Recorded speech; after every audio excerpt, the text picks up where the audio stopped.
Hola, soy Hanna Fernández, profesional de la comunicación, emprendedora y apasionada del bienestar y del crecimiento personal. Bienvenidos a mi podcast.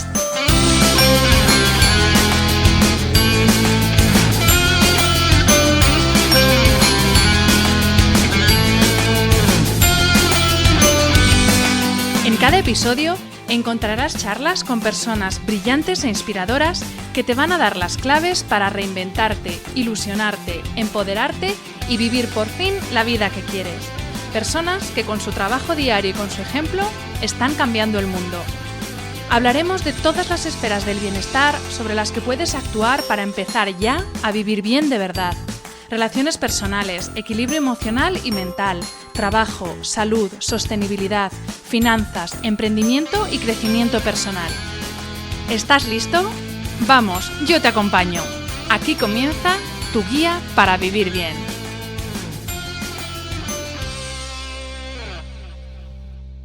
Hola a todos y bienvenidos a un nuevo episodio del podcast de Hanna Fernández. Comienzo esta tercera temporada y comienzo prácticamente una nueva vida.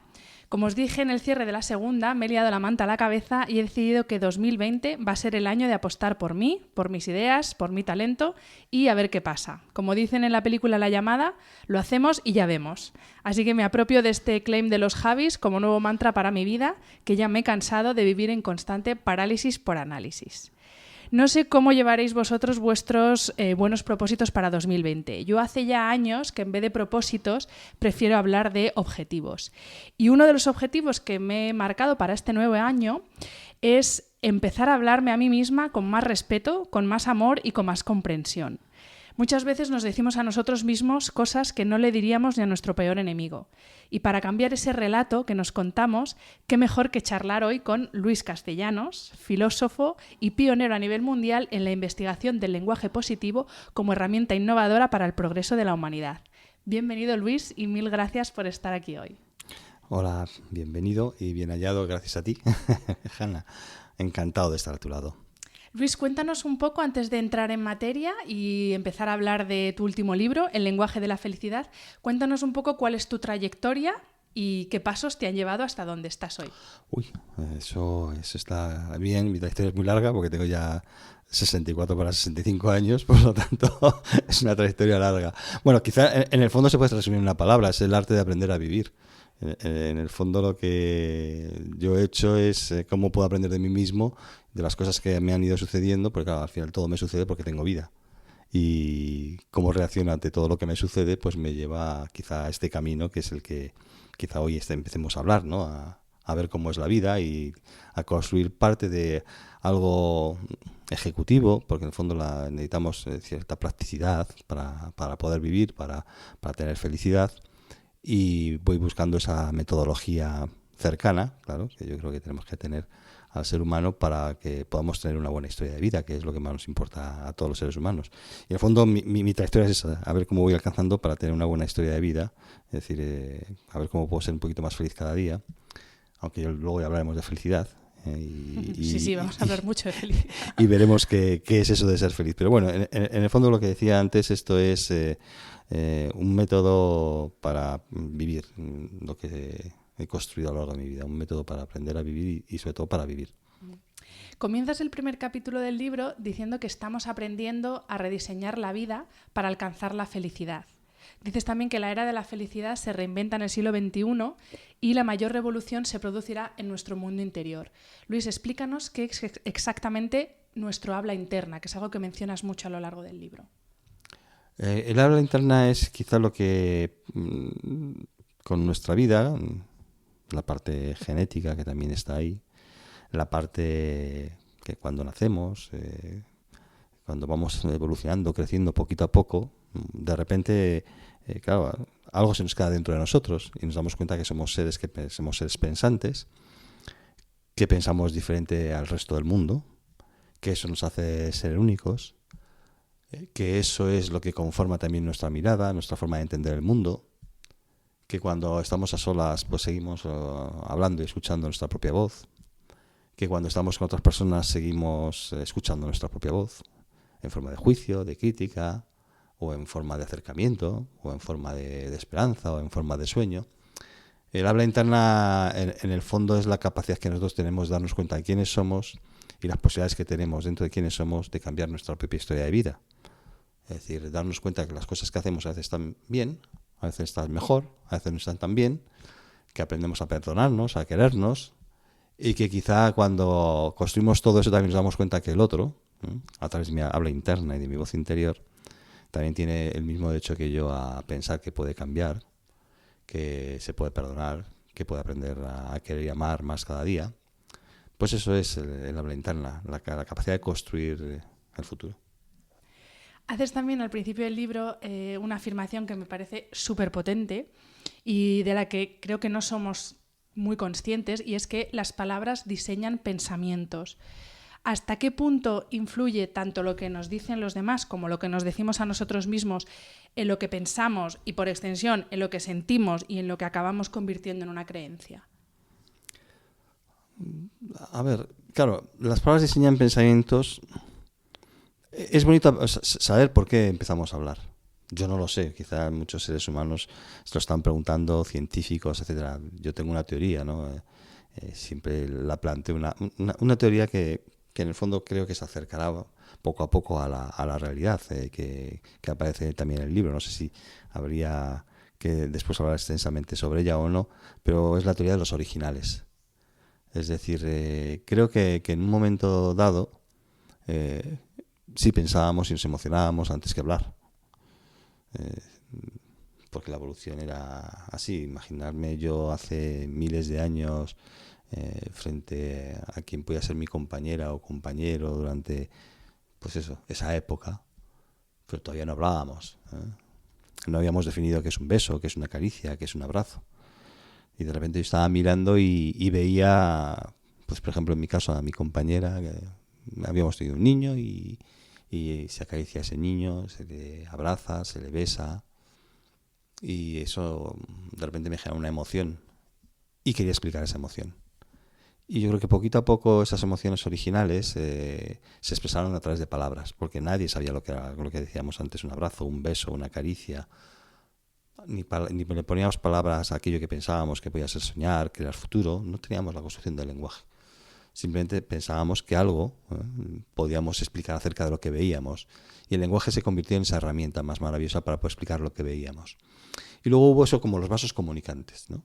Yo me emocioné al ver a mi compañera con el hijo, la caricia, el beso y el abrazo. Puse gestos y palabras a eso, gruñidos, o como le queramos llamar al principio, luego dibujos. Y al final, una vez que creamos el lenguaje, el lenguaje por eso crece. El lenguaje, por eso nuestros diccionarios a nivel mundial van creciendo en palabras, es porque al final esas propias palabras que fueron iniciales crearon otros pensamientos nuevos, abrieron oportunidades a nuestra mente, que se llama, esa oportunidad es la curiosidad, es la capacidad de admirar y la capacidad de asombrarse, y de repente creamos a través de todo eso esos nuevos pensamientos, y esos nuevos pensamientos los tuvimos que poner también palabras. Y así sucesivamente fuimos creciendo poniendo palabras, constante y permanentemente a lo nuevo que íbamos creando. Son vasos comunicantes que están ahí. Entonces es verdad que nuestras palabras crean pensamientos, nuestros pensamientos crean palabras. Aquí es la condición de qué palabras son las que nosotros realmente tenemos, habitamos, si son palabras en las cuales podemos confiar y si se puede confiar en las palabras que nosotros decimos, si hay palabras de confianza, porque son los pensamientos que en el fondo tenemos. Y ahí es donde está la clave del ser humano. O sea, la clave es si realmente mis palabras generan confianza o no. Si, como digo yo, están habitadas o no. Esa es la clave, porque generan un pensamiento. Entonces yo en ese pensamiento juzgaré, criticaré o ampliaré mi curiosidad por la persona que tengo delante o por el mundo que tengo delante o por la propia vida. Luis, antes lo has adelantado un poco y has dicho bueno, que tu trayectoria vital ha sido un poco ese camino en busca de construir tu felicidad. Pero nos hablas en el libro de la dictadura de la felicidad. Uh-huh. Entonces, ahora yo ya me quedo como, ¿estamos sometidos a la dictadura de la felicidad? ¿No? ¿Cómo podemos saber si estamos sometidos? Fíjate, yo creo que lo hemos dicho al principio y lo has preguntado, es decir, es verdad que el siglo XXI nos puede ayudar a entender más qué es la felicidad. La propia dictadura de la felicidad, que es buscar siempre vivir el presente, los selfies maravillosos no los selfies propios también que nos hacemos, sino los selfies de la vida, sacar momentos, instantes para los cuales decimos que estamos contentos, ponemos cara de estar contentos a que no lo estemos. Nos venden muchas cosas para poder decir que estamos felices o que estamos en una sociedad de bienestar o que estamos satisfechos. Hay que diferenciar entre satisfacción, bienestar y felicidad, pero a la vez nos lleva a la pregunta. Parece que estamos sometidos a una dictadura porque es que queremos ser felices. Y si hay alguien que quiere ser infeliz, bueno, pues que lo diga y que levante la mano. No pasa nada. Es decir, también yo creo que María Joa Pires hago una semejanza lingüística. Ella dice que no necesita el piano para la vida, sino que necesita la vida y que el piano la utiliza para mejorarla. Yo creo que no necesitamos la felicidad, necesitamos la vida. Y lo que utilizamos es la felicidad para mejorar nuestra vida. Entonces estamos teniendo vida, pero todavía no sabemos perfectamente qué puede ser felicidad. Hay muchas cosas y yo creo que eso es lo que nos lleva a preguntarnos. Es decir, tantas cosas que al final, bueno, sí hay una dictadura de la felicidad, hay una dictadura de la información, hay muchísimas cosas que necesitamos clarificar. Sería fascinante, más que no hay que, sería fascinante que nos preguntáramos cómo podemos construir un mundo donde las dictaduras a las que nos sometemos pues no sean tantas y cada vez sean menos. Quizás ese sea el camino, ¿no? Poquito a poco hay dictadura de felicidad, pero cada vez habrá menos dictadura de felicidad porque la gente sabrá que probablemente esté satisfecho, que igual tiene un poco de bienestar, pero igual no está feliz. Justamente a propósito de esta dictadura de la felicidad, tú haces la distinción entre ser feliz y tener una vida feliz. Uh-huh. ¿Nos lo puedes desarrollar? Sí. Creo que,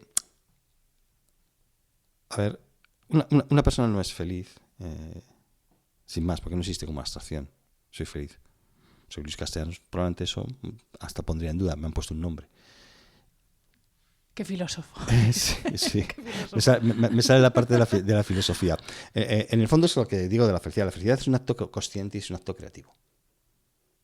Por lo tanto, que se renueva todos los días. Eso dice mi mujer. Dice Olga que hay que renovarse el hábito de hacer las cosas bien cada mañana cuando te levantas.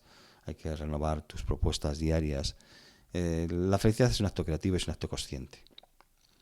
Es decir, nos van a suceder muchísimas cosas complejas en nuestra vida, difíciles, duras, a veces insoportables.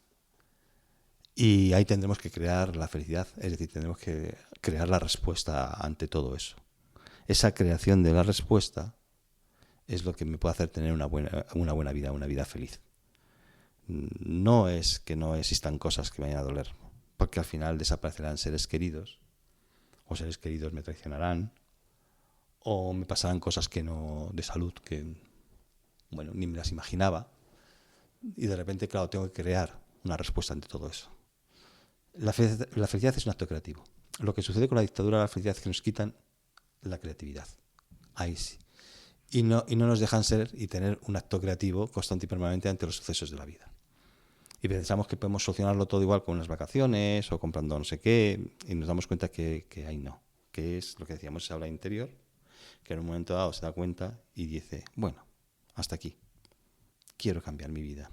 ¿Cómo la voy a cambiar? ¿Qué voy a hacer? ¿Qué decisiones voy a tomar? ¿Qué voy a escoger en mi vida? ¿Qué palabras voy a escoger en mi vida? ¿Qué gestos? ¿Qué actitudes ante lo que me sucede?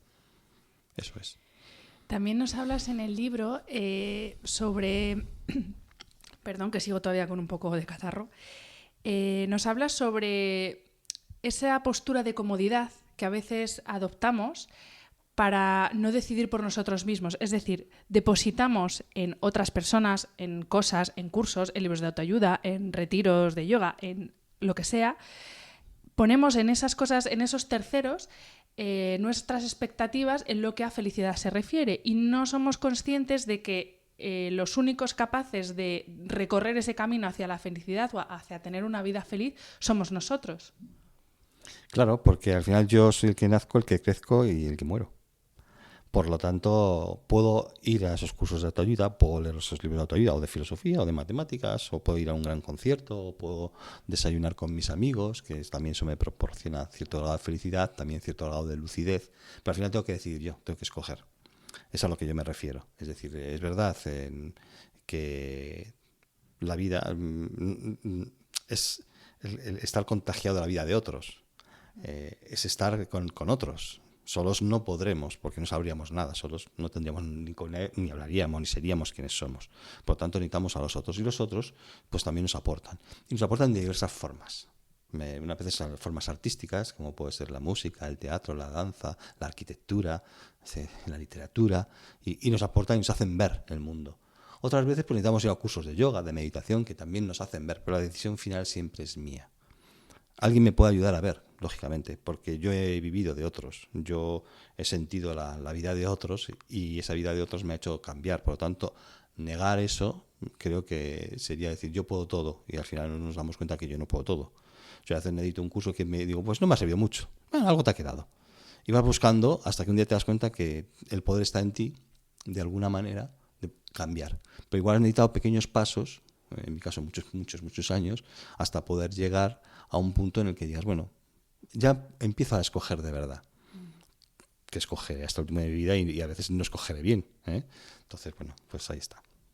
Luis, ¿se puede llegar a ser feliz si nuestro lenguaje está lleno de amargura, de queja, de negatividad, de culpabilidad? Que yo creo que es un poco en lo que nos movemos los seres humanos normalmente.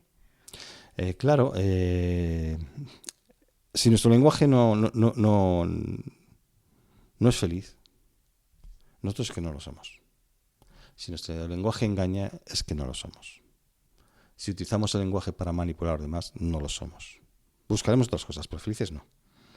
Otra cosa es que nos digan que el ser humano tiene que tener poder, tiene que tener éxito, y de repente, claro, todo eso nos lo han metido en la cabeza y el lenguaje se adapta a eso. Pero no se adapta a nuestra propia necesidad de ser felices y de hacer felices a otros. Por tanto, nuestro lenguaje tenemos que tener en cuenta que necesitamos elegirlo. Creo que lo más importante hoy en día, por lo menos lo que pienso yo, desde la política, desde la economía, desde los sistemas culturales, desde los sistemas espirituales, etcétera, necesitamos que el lenguaje sea diferente, porque no es un lenguaje todavía escogido. Necesitamos que alguien nos enseñe cómo escoger las palabras, a cómo habitar esa palabra de verdad y decir, cuando a alguien le estoy diciendo algo, ese algo, en definitiva, quiere alcanzar algo diferente para los dos. Es decir, algo que sea valioso para mí, algo que sea valioso para ti y algo que sea valioso para el resto de la humanidad. Es valioso para todos. Pero si solo se queda en una parte que es para mí, cuando busco el poder, si solo se queda en una parte que es para ti, que quiero ser egoísmo y quiero sacar de ti lo que sea, entonces por lo tanto estoy contigo porque me interesa, por supuesto el resto de la sociedad y el resto de los seres humanos y de los seres vivos no se van a beneficiar. Complicado, ¿eh? ¿Qué tipo de lenguaje tenemos que utilizar entonces? En vez de complicado, complejo. Complejo. Sí, no es qué tipo de lenguaje. Me han hecho muchas veces esa pregunta y las palabras. Creo que es la actitud ante el propio lenguaje. Sí, quizá nos vamos demasiado en detalle a la palabra en sí, la palabra y en es sí, más la construcción. Claro, ¿no? la palabra en sí, bueno, está bien, es bueno que a veces digamos gracias, pero si no la habitamos, ¿qué más da que digamos 100 veces gracias, ¿no? Entonces la palabra en sí misma tiene un poder, pero, y aquí voy a poner un pero, que quiero que sea positivo, porque hay peros positivos, pero además esa palabra que tiene un poder para que realmente sea valiosa para el ser humano, tiene que ser habitada por mí. Y hay que saber que hay palabras, o que tenemos que conocer, que hay palabras que tienen más valor que otras. Porque hay palabras que degradan al ser humano. Hay palabras que le quitan valor a la vida. Hay palabras que tienen el privilegio de hacer daño constante y permanentemente. Por lo tanto, sí que tenemos que ser conscientes y parar cierto tipo de lenguaje. Empezando por los grandes poderes, los políticos, los económicos, que son los que realmente muchas veces hacen que ciertas palabras privilegiadas nosotros pasemos por alto por ellas, privilegiadas para el mal, para el sufrimiento. Es decir, nos hacen ignorantes o las ignoremos y vamos inmersos ahí. Y es cuando nos damos cuenta que de repente mi vida no tiene mucho sentido con lo que estoy haciendo. Creo que el lenguaje para mí es un arma de transformación de la sociedad y del mundo, de la mirada del mundo. Eso es lo que yo creo. a lo que he llegado por esos 60 y tantos años. O sea. ¿Y qué hábitos entonces pueden hacernos felices? Ya no hablamos de palabras, sino de hábitos, que también hablas en el libro de hábitos que nos pueden hacer infelices y hábitos que nos pueden hacer felices. ¿Cómo se cura esta enfermedad del corazón y del alma, que es como defines, que me parece preciosa la definición, como tú defines la infelicidad? Yo creo que los hábitos, lo hablo al final como la definición de la felicidad, es primero construyete una amistad contigo mismo, sea amigable. Vamos a ser contradicción. La vida es contradicción y es importante que seamos contradicción, porque eso nos hará escoger. Si no fuéramos contradicción todo estaría muy claro. La vida no va a estar muchas veces claro, tenemos que escoger. Claro, el hábito es cómo podemos escoger cada vez mejor. Para escoger cada vez mejor tenemos que aprender a perdonarnos muchas veces que hemos escogido mal, que hemos tomado malas decisiones, que hemos podido hacer daño, pero no castigarnos por eso, no culparnos por eso, porque eso nos vuelve más duros. Es como cuando uno intenta cambiar y de repente ni la sociedad le deja, por razones X, ni yo me dejo. Al final me vuelvo más duro y dices, esto no sirve para nada. ¿Qué mierda es esto? La vida no tiene sentido. Entonces te vuelves más duro. Y uno al final puede terminar haciendo las cosas más crueles con respecto a sí mismo o a los demás simplemente por eso. Porque no acepta que el camino va a ser complejo, que no va a ser fácil, y cuando de repente te encuentras la parte de abajo, yo siempre digo que cuando te encuentras la parte de abajo, en lo más duro, casi en el infierno, en tu propio infierno, porque el infierno en el fondo es lo que tú estás pensando por dentro, es algo interior, pues tienes que seguir perdonándote y aprendiendo a salir, porque si no te perdonas en ese momento, si crees que no vas a poder salir, si crees que no merece la pena, al final aparecerá la dureza, y ya mirarás con dureza a ti, a tus seres queridos, y al resto del mundo. Entonces, los utilizarás, manipularás.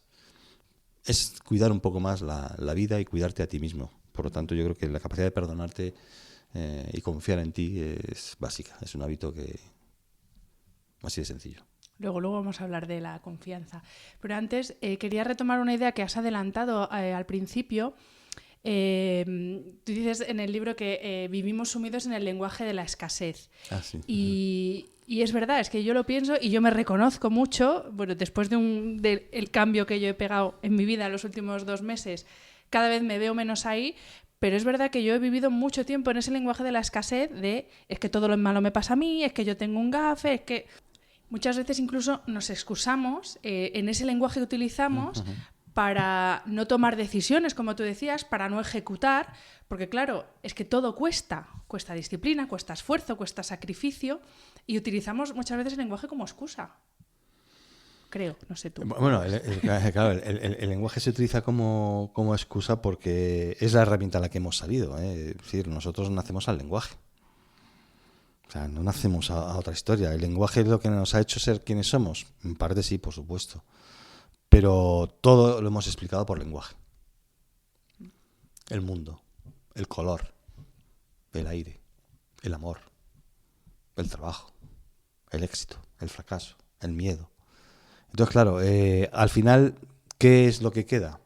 Nuestros miedos nos han atrapado muchísimo a lo largo de la vida. Claro, ese lenguaje de la escasez está muy relacionado con el miedo. Claro, asumir los miedos no es nada fácil. Primero hay que darse cuenta que tenemos miedo. Igual tenemos miedo a estar en silencio y simplemente observar lo que ocurre delante de nuestros ojos, sin juzgarlo. Igual tenemos miedo a eso. Y automáticamente decimos, ¿para qué sirve el miedo? ¿Para qué sirve estar en silencio? O cuando nos dicen, bueno, pues igual sería bueno que fuéramos con los amigos a cenar y a pasar un buen rato. Y dices, hoy me entra un poco de pereza. ¿Para qué sirve? ¿No? Y otro día, pues lo que decíamos antes, vamos a ver si mejoramos un poquito con un curso de auto. ¿Para qué sirve eso? Muchas veces nuestros propios miedos están camuflados con el propio lenguaje. Creemos que no tenemos miedo, que somos valientes para todo, y por lo general no somos valientes para casi nada. Que es lo contrario a lo que pensamos. Totalmente. Claro, porque valiente te requiere una voluntad y decir, bueno, pues ahora quiero cambiar porque si no estoy feliz en mi trabajo, ¿qué hago? Además ahora, fíjate, curiosamente nos están viendo la felicidad en el trabajo. A mí eso me da cierto pánico y cierto respeto. Pues porque muchas veces hay empresas que igual merece la pena trabajar, por supuesto, y hay otras que igual hay que decirles, oiga, usted mejoremos el mundo y usted tiene que mejorar como empresa, pero ¿quién se lo dice? Al final justificamos que tengo mi trabajo, tengo que hacer. Y al final mantienes la empresa, mantienes el juicio duro, las negociaciones duras, responsabilidades. Claro, si no tengo esto, no tengo. Claro, y al final es una bola tan gigantesca que nos damos cuenta que la sociedad que construimos, al final hemos creado un lenguaje de la escasez, porque estás todo orientado, aunque sea rico en lenguaje, hacia las mismas cosas. Ese es el lenguaje de la escasez. Todo orientado hacia lo mismo. El éxito, el logro. Entonces, una casa, un perro, un coche, vacaciones, un montón de grandes comidas, lo que sea. Si eso fuera porque es una elección en un momento dado, que siempre lo camuflamos como elección, que también es muy interesante cómo funciona el cerebro, pues bien, pero después hay unas pautas para saber si esas elecciones realmente son buenas elecciones. Y es cuando miras al otro, eres amigable con el otro, cuando eres compasivo con el otro, cuando eres amable con el otro, cuando eres bondadoso con el otro y con la propia vida, con todo ser vivo. Entonces, igual sí, pero para eso hay que tener mucha sinceridad y guardar mucho silencio. Necesitamos una sociedad donde el silencio también empiece a habitar entre nosotros, para poder pensar. No necesitamos tanto hablar. Necesitamos muchas veces simplemente mirar y actuar con palabras que estén de verdad habitadas. No muchas, pocas.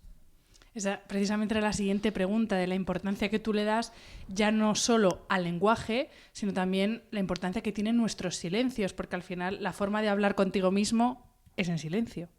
Claro, es que el silencio configura de alguna manera la posibilidad de cambio. Si estamos muy acelerados nos dejamos a nosotros mismos atrás, por lo tanto a ver quién nos alcanza. Ni nosotros nos vamos a alcanzar a nosotros mismos. Cuando nos preguntamos no hay respuesta porque nos hemos dejado muy atrás. El tiempo, nosotros somos tiempo. Si el tiempo siempre lo tenemos ocupado, si el tiempo siempre está hablado, pocas veces tenemos la oportunidad de cambiar, pocas veces tenemos la oportunidad de elegir, guardar silencio, atemperar las cosas, dejar que el tiempo también se coja otro espacio diferente y al final, pues claro, cuando nos repensamos, no tengo tiempo, tengo que salir, tengo que hacer, vamos tan deprisa a todo que al final... no llegamos a nada. No es que no lleguemos, es que nos hemos puesto cosas que no son necesarias. Totalmente. Es la escasez del lenguaje. Nos hemos propuesto cosas que no son necesarias y creemos que sí, las justificamos muy bien, es tremendo, la justificación es maravillosa. Ya hablaremos, si sale la oportunidad, de hablar de los enemigos del aprendizaje, en la cual, pues bueno, la justificación, la queja, la excusa y otras cuantas cosas más nos impiden aprender. En el fondo la vida se trata de ir aprendiendo un poquito y nos encontramos pues unas cuantas barreras, unos cuantos obstáculos que impiden ese aprendizaje, que sería interesante saber. Vamos a hablar de ellos. Sí. Ah, pues mira, me encanta. Bueno, el primero es la culpa, que ya ha salido varias veces. Si nosotros estamos culpando a otro, esto es que me reía mucho cuando hay una serie de Big Bang Theory en la cual están en el desierto y eran Star Trek y se habían disfrazado todos y de repente uno no encuentra las llaves del coche y era como volvemos. Entonces dice, bueno, ¿tenéis alguna solución? ¿Tenéis alguna propuesta? No, entonces busquemos un culpable. Claro, buscar siempre un culpable es bueno. Culpamos a otros o nos culpamos a nosotros mismos, que también ocurre, que al final muchas veces de tanto pensar que nosotros hemos hecho mal las cosas seguimos culpándonos y si no culpamos a otros. Una vez que culpamos a otros o nos culpamos a nosotros mismos ya hemos ocupado un espacio en nuestra mente, un espacio temporal que también y de tiempo que nos impide de alguna manera la capacidad de aprender, ya que tenemos un culpable de que vamos a aprender de esto. El segundo elemento que me parece importante, por supuesto, es la queja. Me voy quejando de todo, del compañero al lado del avión, si voy en avión, de la cola del supermercado, me voy quejando igual de lo que dice mi compañero en un momento dado, me puedo quejar de tantas cosas en la vida, del aire que respiramos, de las ciudades que tenemos, de la contaminación acústica, bueno, pues nos quejamos. También la queja, constante y permanentemente, pues nos impide, ocupa un espacio y un tiempo, nos impide aprender. Porque claro, lo importante es que aprendemos. El tercero, maravilloso y estupendo, es la excusa. Los madrileños decimos, es que no podía ir a tiempo, había un atasco, es que mira lo que me ha pasado, es que mi hermana, es que mi padre, es que... la excusa que nos sirve para justificarnos de todo. Claro, la excusa también hace lo mismo, ya que me excuso, ¿para qué voy a aprender? ¿Tengo que salir media hora antes? ¿Pero cómo voy a salir media hora antes? No, es que los amigos llegarán todos tarde. Bueno, pues yo también llego tarde. Y al final vamos haciendo muchas cosas que nos impiden aprender. Nos impiden tener un código de honestidad, honradez, transparencia, confianza. Más que transparencia, confianza. La transparencia impide la confianza. De confianza con nosotros mismos. Por lo tanto, ya tenemos los tres primeros, la culpa, la queja y la excusa. La crítica es el cuarto, una crítica indiscriminada. Criticamos todo. Criticamos los zapatos del amigo, el corte de pelo, el abrigo que lleva, criticamos, no sé, pues cómo nos ha mirado y cómo está mirando a los demás. Salimos a fumar cigarrillos con la gente, aunque pensemos la contaminación, y criticamos después cómo está el mundo de contaminado y de mal, pero encima estamos criticando al jefe ahí en el corrillo afuera, o criticando a un compañero, y cuando se va ese compañero criticamos a otro que se acaba de ir, criticando. La crítica lo que hace también es que genera de alguna manera etiquetas en la mente del ser humano. Por lo tanto, ya la siguiente vez vamos a seguir viendo lo mismo con esa misma etiqueta. Por lo tanto, no veremos lo nuevo que puede haber la otra persona. Ya no estamos dando una oportunidad ni a la persona, ni al mundo, ni a la vida. Claro, la crítica nos lleva a enmarcar muy bien y etiquetar a las personas. Y ya el quinto y último elemento, no es el último, podemos ir añadiendo más, porque creo que es darse cuenta de algunos. Para mí es la falta de generosidad, que es un elemento que ya me puede ayudar a ver en los sistemas educativos, que nos enseñan la culpa, la queja, la excusa, la crítica, y la falta de generosidad, que es esa mezquindad, esa falta de amabilidad, ese autoengaño, ese engaño con el lenguaje, esa capacidad de estar comparando constantemente con otros para ver quién es mejor, que ya me impedirá ser generoso con mi conocimiento, generoso con mi vida, generoso con mi tiempo. Entonces, la falta de generosidad que después nos evita, pues comprometernos. Ya no, ¿para qué? Si no soy generoso, ¿para qué me voy a comprometer siendo compasivo, amable, atento con los demás, cuidando?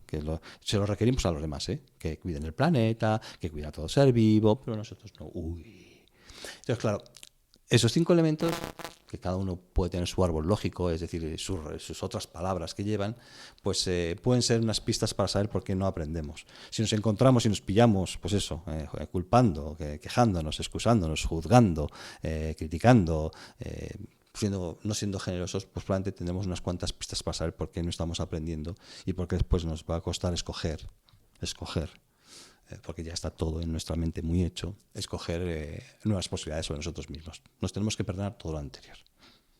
Yo creo que todo esto no hace más que reforzar esa idea de que ponemos las expectativas y la responsabilidad en el otro, ¿no? Porque al final la culpas a otro. Excusas porque otro ha hecho tal. No eres agradecido de lo que hacen otros, ¿no? Al final es eso, es poner la responsabilidad siempre y tirar la pelota fuera, porque así yo no tengo que hacer. Sí, exactamente. Es que en el fondo es sencillo, lo que pasa es que ahora la pregunta interesante es cómo hacemos para cambiar, es decir, cómo hacemos para cambiar nuestras actitudes y nuestros comportamientos. Claro, porque muchas veces las personas están hablando de, bueno, lo importante es la actitud, sí, pero ¿cómo trabajamos la actitud? O sea, ¿cómo trabajar la actitud ante tu lenguaje? Que es a lo que yo me dedico, básicamente. Pues ya te digo, ante otras cosas, que puede haber muchas cosas en la vida, ante la música. ¿Cómo trabajas la actitud ante tu lenguaje? ¿Cómo transformas tu lenguaje en un lenguaje que transforme tu mirada acerca del mundo, tu mirada acerca de las cosas que existen, y a la vez conviviendo con tu antiguo yo que todavía te está soltando ideas constante y permanentemente? Una anécdota que a mí me gusta contar es el otro día mi hijo, hace unos meses, que es ingeniero aeronáutico, vino de Alemania y me pregunta: papá, ¿me puedes dar un consejo? Y yo, con tantos años ya ahora un consejo. Y al final le dije: mira, no te fíes de todas las propuestas que te hace tu cerebro, que te hace tu mente, que te hace tu mente. Digo, no te fíes. Te va a proponer muchas cosas que las vas a poder justificar. No te fíes. Ole, no te fíes de tu mente, ole. Claro, porque tu mente ya tiene una estructura, tiene la capacidad de quejarse, de criticar, de juzgar, de creer que es verdad todo lo que dice. Yo, ¿cómo voy a estar confundido si yo toda la vida conmigo mismo? Y estas propuestas, claro, llevan tantos años conmigo y cuando me hacen una propuesta me hacen esa propuesta, ¿no? Entonces, yo al final digo, no te fíes, tranquilo. Y ahí es donde entra el silencio, donde entra la capacidad de escoger, y aún y todo, yo haría otra reflexión: sigue sin fiarte. Deja que pase tiempo. ¿Puede entrar ahí el fíate más no tanto de tu cabeza, sino de tu cuerpo, de tu intuición, de cuando se te pone el nudo en el estómago, de cuando... Pero eso es tu mente. Sí, Claro, sigue siendo mente. claro. Al final tu cuerpo reacciona porque también tiene, claro, curiosidad que yo quiero tener. Pues también mi cuerpo me la está diciendo y me la está dando o me la está quitando. Sí, sí. Al final tenemos que reeducar, recalibrar. Ahí en el libro aparece recalibrar nuestros sentidos, para recalibrar nuestro cuerpo, para recalibrar, en definitiva, nuestra forma de ser. Requiere pausarse porque al final me tengo que fiar en mi intuición. ¿Qué es tu intuición? Miles de datos de información que has tenido a lo largo de toda la historia de tu vida, que están dentro de tu cerebro, que tu cerebro tiene 80.000 millones de neuronas, que hacen 100.000 millones de conexiones por segundo. ¿Qué pasa con todo eso? Claro, te está dando información a tu cuerpo y está dando, y claro, y de repente no, me tengo que fiar en mi intuición. Bueno, Kahneman ya dice que nuestra intuición muchas veces no es muy buena, y sobre todo es intuiciones temporales. Si sabemos, imagínate, que queremos ser felices, si sabemos que la guerra es mala, ¿por qué seguimos siendo infelices y guerreando, por ejemplo? O violencia en las calles, o pensando que simplemente tener y acumular nos va a dar... ¿Qué? ¿Qué nos va a dar?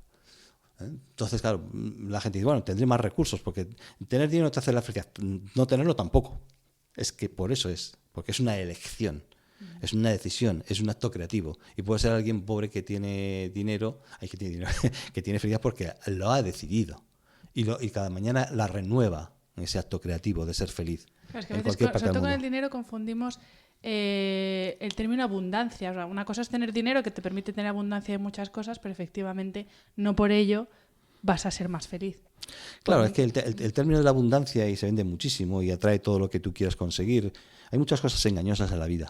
Es verdad que muchos cursos y mucha gente que te dice, bueno, pues claro, como al final es la escasez, y claro que hemos caído en la psicología de la escasez. Bueno, yo te voy a hacer que transformes tu vida, que encuentres un cambio, pero que además tengas recursos y tengas abundancia y tengas bienes y tengas dinero, y el dinero es exitoso, yo te enseñaré cómo he llegado allá. ¿Por qué no se le enseña a ser generoso? No digo que no tenga dinero. ¿Qué haces con tu dinero? Claro, yo no creo en las revoluciones. Porque el que trabaja en una revolución al final mama de esa revolución, si esa revolución ha sido sangrienta, si esa revolución ha sido por poder y al final lo ejecuta otra vez. Creo que a veces tenemos que hacer que esa persona sea un poquito más amigable con ese mundo.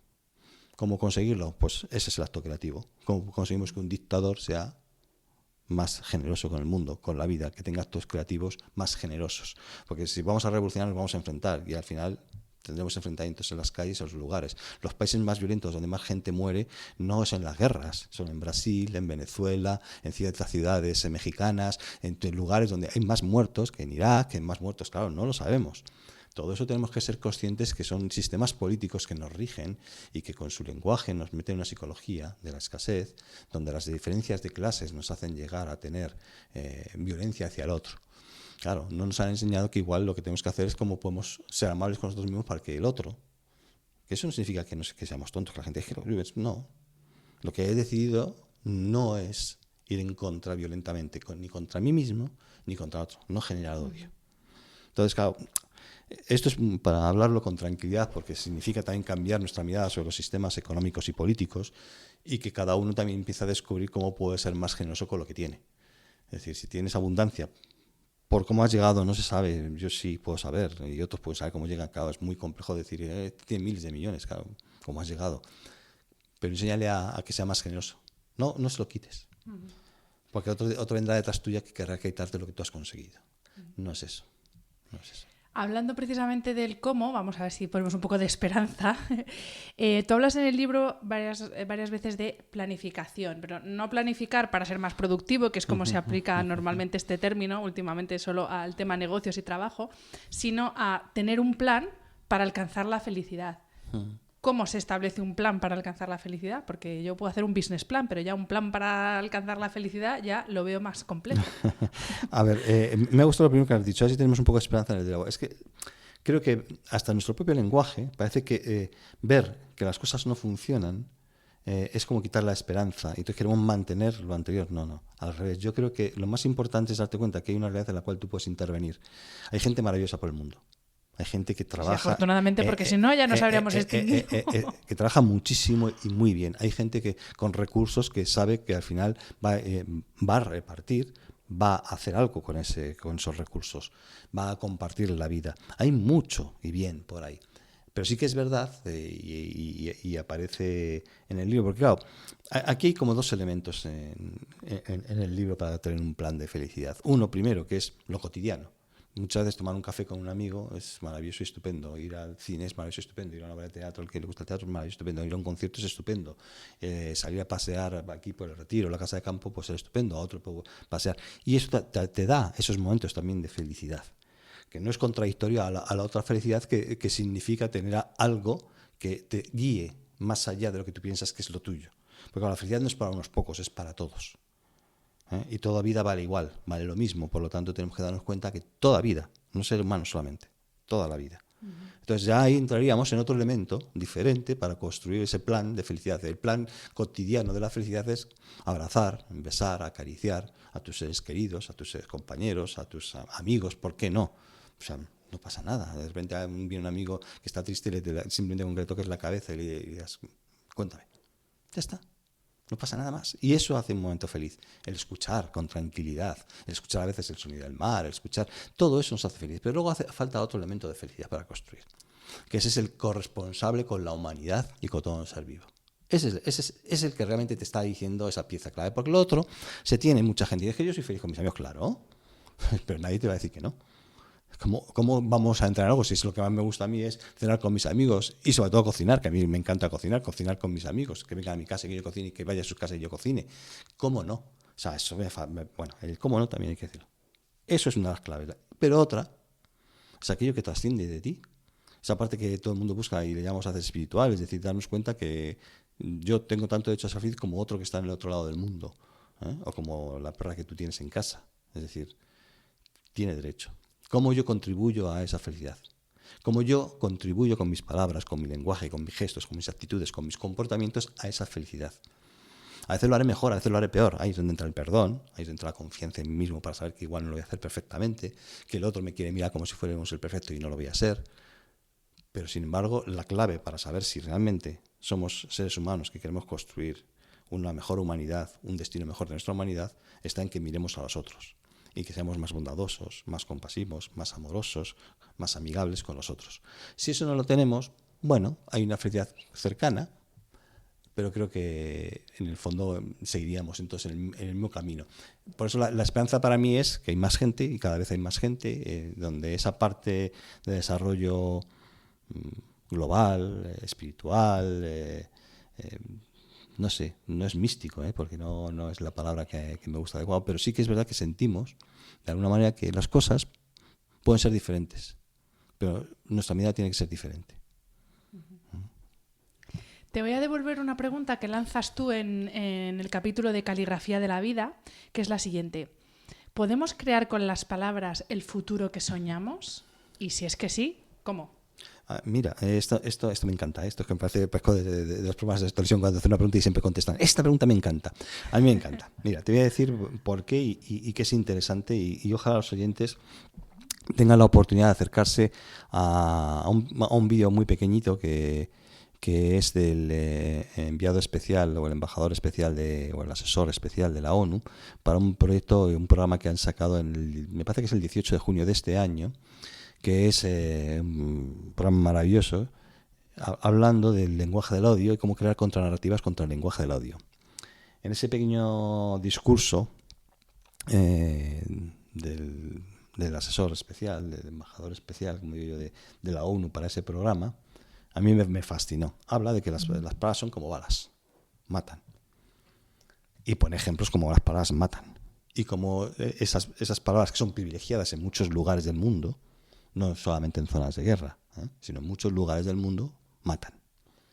Matan desde tomas de decisiones, como decíamos antes, políticas, económicas, de barrio, no es desde lo grande a lo pequeño. Entonces han creado un programa para crear contranarrativas desde el lenguaje. A mí eso me fascina, porque eso es el camino a la esperanza. Hubo un proyecto que yo quise sacar adelante, pues porque me parecía que era interesante. Lo conocí a través del ejército, que estaban en misiones de paz en muchos lugares, y dije, ¿qué lenguaje es el que se utilizan en los lugares de guerra, de dolor, de sufrimiento, en los lugares más inhóspitos, que también pueden estar en ciudades y en barrios? para poder crear contranarrativas. En el fondo era lo que yo quería. El presupuesto pues era complejo porque ir a visitar muchos lugares del mundo pues requiere pagar a la gente que va a ir contigo, pues es una productora que en un momento dado, pues porque hay que datarlo, hay que informar a la gente. Tenemos unos medios que no podemos negarnos a ellos, que también es otra cosa que es importante. Por lo tanto hay que hacerles llegar el conocimiento, sea por las redes, para que podamos transformar. Le llamamos Misión Esperanza, hablando de la esperanza. No, pues estábamos intentando que Canal Plus pues pudiera financiar, Movistar Plus, bueno, estuvimos ahí mirando opciones, pero claro, al final tienes que conseguir dinero para pagar a la gente, porque la gente puede ir, pero claro, aunque sea como lo mínimo, pero y era complejo sacar los recursos, porque en el fondo el lenguaje también nos da miedo. Y este año apareció ese programa de la ONU. Por eso digo que hay gente maravillosa, porque en muchos lugares del mundo hay mucha gente que quiere hacer muchas cosas bien y piensa en muchas cosas. Seguro que otros que están pensando en arquitectura quieren hacer arquitectura que sea una arquitectura sostenible, otros una alimentación sostenible. Hay mucha gente. Yo quiero hacer un lenguaje que sea simplemente mejor para el ser humano, para transformar la vida del ser humano. Entonces yo participo de esa vida en la medida en que me di cuenta que sí, el lenguaje puede transformar. Que el lenguaje puede ser una bala, pero también puede ser un bálsamo.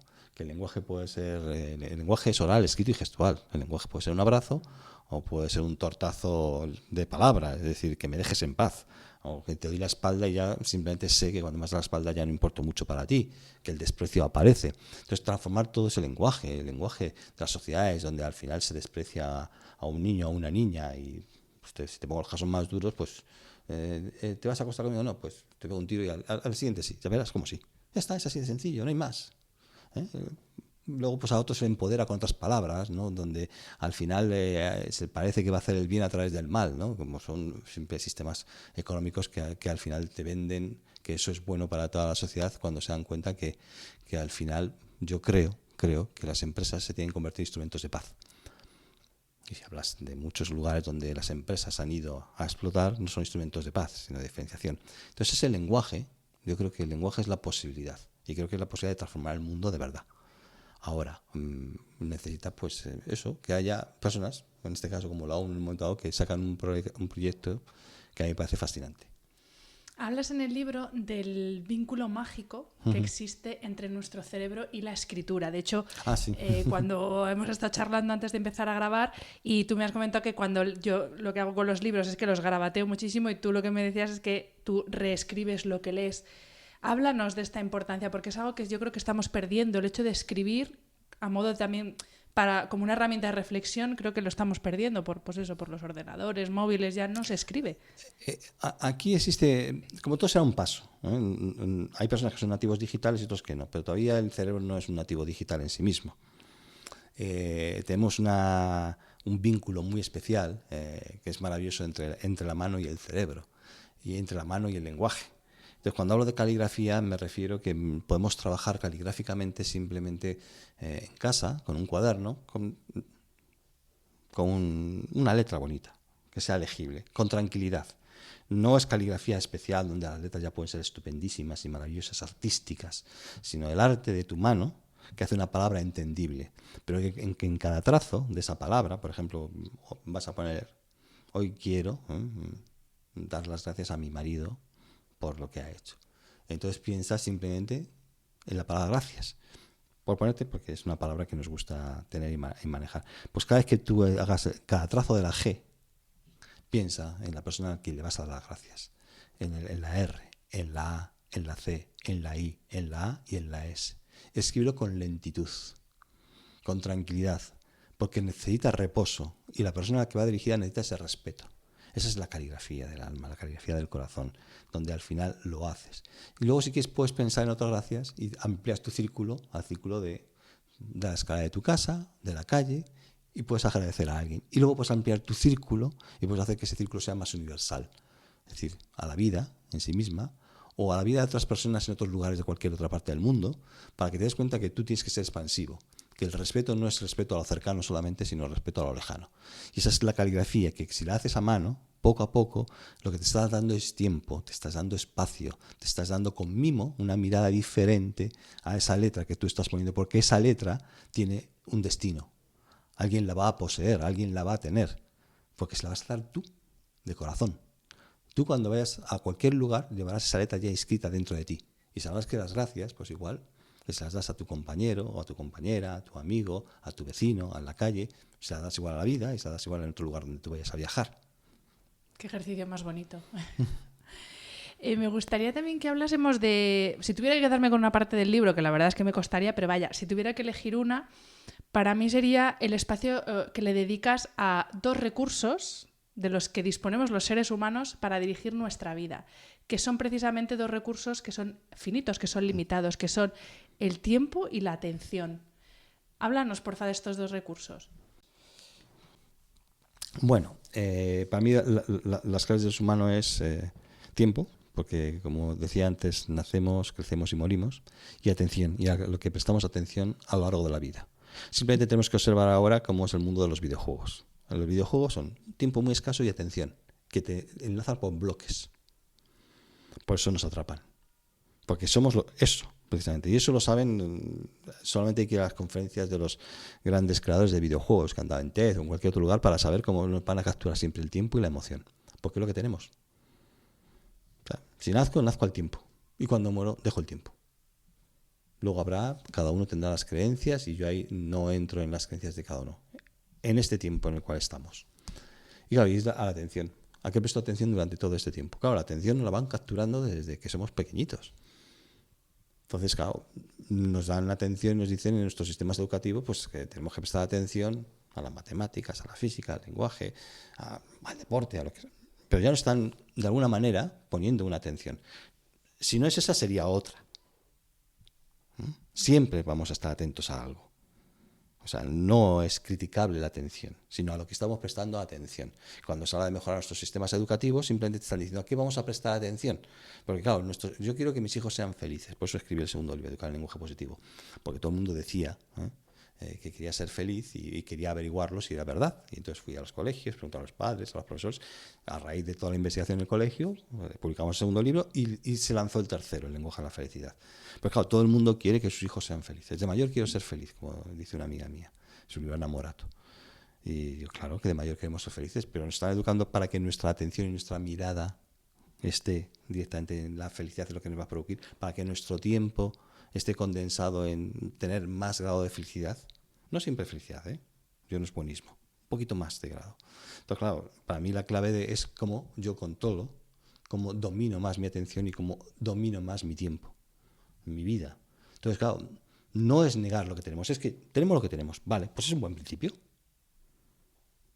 El principio es donde estamos. Aquí, en las empresas, en la política, en la cultura, en la música. ¿Qué hacemos a partir de ahora? Lo importante es qué hago con lo que tengo. ¿Qué hago a partir de ahora, en este momento? ¿A qué quiero prestar atención y a qué quiero prestar mi tiempo? ¿Se lo quiero dedicar a un amigo? ¿A mis padres que igual están enfermos? ¿A pasear?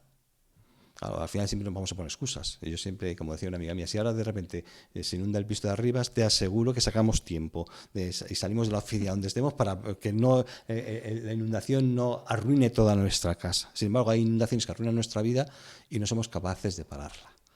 Si la vemos, la casa, el vecino, vas a dejar la mañana, paramos todo automáticamente. ¿Cómo no paras la tuya? Porque tú eres una casa. Tú eres tu propia casa. Tu cuerpo es tu propia casa. Y lo puedes estar arruinando comiendo mal, pensando mal, juzgando, criticando, condenando. Bueno. Totalmente.